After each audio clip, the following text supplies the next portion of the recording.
Bonjour et bienvenue dans une nouvelle vidéo sur la cybersécurité d'après le blog Cocomelon. Donc aujourd'hui, on va voir comment évader des moteurs d'antivirus et des machines virtuelles grâce au chiffrement et au déchiffrement de la charge utile via le XTEA.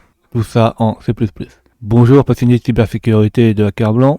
Dans l'un des articles précédents et lors de la conférence au cours des derniers mois, j'ai parlé de l'algorithme de chiffrement TEA, de la manière dont il affectait le score de détection de virus total. Donc l'article précédent, c'était l'article sur le chiffrement TEA, où vous pouvez revoir la vidéo sur ce type de chiffrement. Donc aujourd'hui, on a décidé d'examiner un algorithme amélioré du TEA qui est le XTEA. Donc qu'est-ce que ça veut dire le XTEA? Le XTEA, en fait, ça veut dire extended, donc le TEA qui est étendu. C'est un chiffrement par bloc symétrique, donc c'est la même chose que le TEA, conçu pour améliorer la sécurité du TEA, qui veut dire Tiny Encryption Algorithm, développé par David Weller et Roger Neilham. Alors le XTEA fonctionne sur des blocs de 64 bits avec une clé de 128 bits et utilise généralement 64 rondes pour le chiffrement et le déchiffrement. Donc des runes. L'algorithme intègre une structure de réseau Festool. Donc dans beaucoup de types de ces chiffrements-là, en fait, il y a beaucoup de réseaux Festool pour améliorer le chiffrement. Donc il utilise un programme de clés complexe et une série d'opérations de décalage et d'ajout au niveau du bit pour transformer de manière itérative les textes bruts en texte fichier. Donc oui, c'est qu'en fait ça va être... comme il y aura des runes et des réseaux de Festool, ça va être mélangé plusieurs fois dans plusieurs sens, etc. XTEA corrige certaines vulnérabilités identifiées dans TEA. Il offre une résistance améliorée à la cryptanalyse tout en conservant la simplicité et l'efficacité. Notamment, XTEA est exempt de restrictions de brevet. Alors ça, c'est vachement bien. Ça veut dire qu'on pourra l'utiliser où on veut, un peu n'importe où, sans demander si on a l'autorisation ou pas, ou sans payer de royalty. Ce qui contribue à son utilisation généralisée dans diverses applications ou chiffrements légers est essentiel, tels que les systèmes embarqués et les environnements en ressources limitées. Oui, si on a des tout petites machines, ça c'est quelque chose d'assez sympa. Et aussi, c'est pas forcément dans le système embarqué. C'est par exemple si on veut chiffrer des très grosses données à des instants très courts, donc ça va demander beaucoup de ressources. Donc cet algorithme-là est parfait pour ce type de choses. On va voir un exemple pratique. Comme d'habitude, nous implémentons ce chiffrement dans la pratique. Alors, pour plus de simplicité, on a décidé d'implémenter 32 runes à la place de 64. Le code est identique à l'implémentation TEA, il suffit de remplacer la logique de chiffrement et de déchiffrement. Donc, vous pouvez re-regarder la vidéo sur le TEA pour avoir plus de détails. Donc là, on voit qu'on a la fonction de chiffrement, donc c'est toujours la même, il y a toujours la constante delta. Alors non, la constante delta est ajoutée là. Et on voit que dans les runes, on a toujours les opérations de décalage, de ou exclusif, aussi bien à gauche qu'à droite. Il y a un deuxième ou exclusif à l'intérieur avec les clés, avec la somme et avec un masque.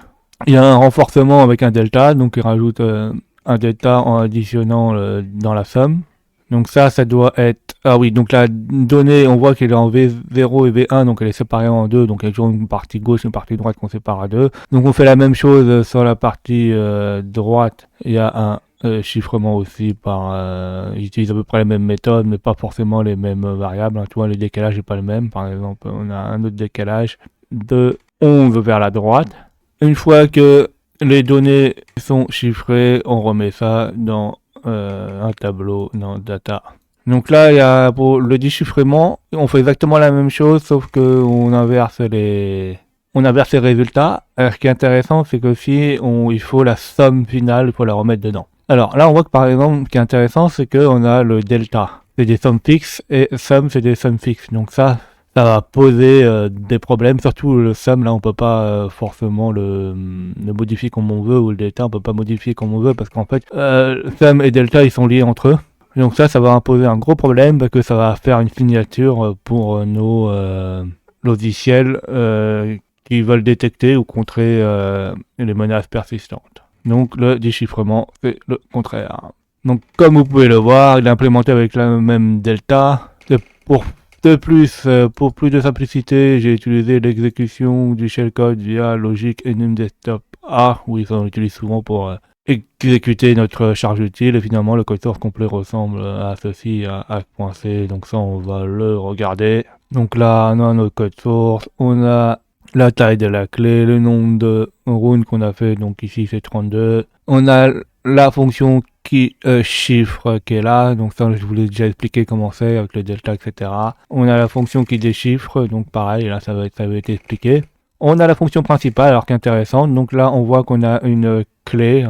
Donc on a une clé sur 4 x 32 bits, donc ça veut dire sur 128 bits. On a notre charge utile, donc c'est toujours la même charge utile, c'est meo.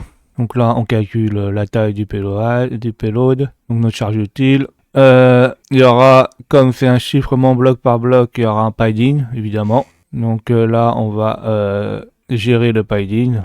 Donc on va calculer un tableau de PIDIN, on met dans le PIDIN, on le complète par du NOP, donc non operation, avec en 0x90, donc 90 là. On va chiffrer tout le shellcode, notre charge utile, plus le PIDIN qui est là. On va afficher le résultat, donc le résultat de notre charge utile et notre PIDIN encodé. On va déchiffrer notre shellcode. On va l'afficher et une fois qu'on l'a déchiffré là, et ben on va exécuter le shellcode déchiffré, donc notre charge utile déchiffrée. Donc avant il faut allouer de la mémoire, donc on loue la mémoire avec virtualalloc avec les options suivantes, même comique, avec les pages qui sont en exécutable, en lecture et en écriture. Une fois que cette mémoire a été allouée, on copie notre charge utile dans cette mémoire et après il faut exécuter cette mémoire avec enum desktop A qui sera exécuté avec desktop enum. Donc là avec enum desktop il y a process ou notation, donc on exécute notre charge utile et avec desktop enum proc A, là c'est ça qui va exécuter la charge utile. Une fois que tout est exécuté, on libère la mémoire de notre charge utile en faisant un free padded et on retourne 0 comme quoi le programme s'est bien exécuté. Comme vous pouvez constater, tout d'abord, avant le chiffrement, nous utilisons le padding via les instructions 90 NOP. Pour cet exemple, utiliser la charge utile qui est la message box meo. Ça, on l'a déjà expliqué. Donc, une fois qu'on a revu tout le code source, là, on va le compiler. Donc, on va faire une démonstration de celui-ci. Donc, on va le cross-compiler. Donc, on ouvre un terminal où il y a le code source. On colle. On regarde si on a un fichier qui s'appelle hack.exe. Donc là, on a un fichier qui s'appelle hack.exe. Comme là, après, on va l'exécuter sur Windows dans un PowerShell. Et on va le mettre sous virus total pour voir combien on a de détection. Donc là, j'ai un PowerShell qui est ouvert. Et là, on va exécuter hack.exe. Donc là, on voit déjà que notre charge utile s'exécute. Donc ça veut dire que notre charge utile a bien été chiffrée et déchiffrée correctement. Donc là on voit la charge utile qui est chiffrée et là on voit la charge utile qui est déchiffrée, hein, qui a toujours gardé son PIDIN. Alors pour être exact, tout d'abord j'imprime, en fait il l'affiche sans exécuter à boîte des messages malveillants et ensuite il exécute à nouveau avec la logique shellcode. Bon, nous on l'a exécuté tout ça d'une traite et c'est bon. On lance notre navigateur. On va sur virus total, on choisit le fichier hack.exe, on confirme le téléversement et on regarde l'analyse se faire. Et on voit qu'on a quand même pas mal de détections. Ça c'est parce qu'en fait il y a le shellcode en clair dedans qui le détecte et que l'algorithme de chiffrement est quelque chose d'assez connu.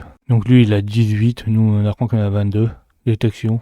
Je pense qu'il est tout à fait possible de contourner Kaspersky et Windows Defender en analyse statique dans les laboratoires locaux. Alors, oui, non, moi je suis pas sûr. Bien entendu, ce résultat est justifié par le fait que la méthode de lancement de shellcode n'est pas nouvelle et que la charge utile est également générée par MS Venom.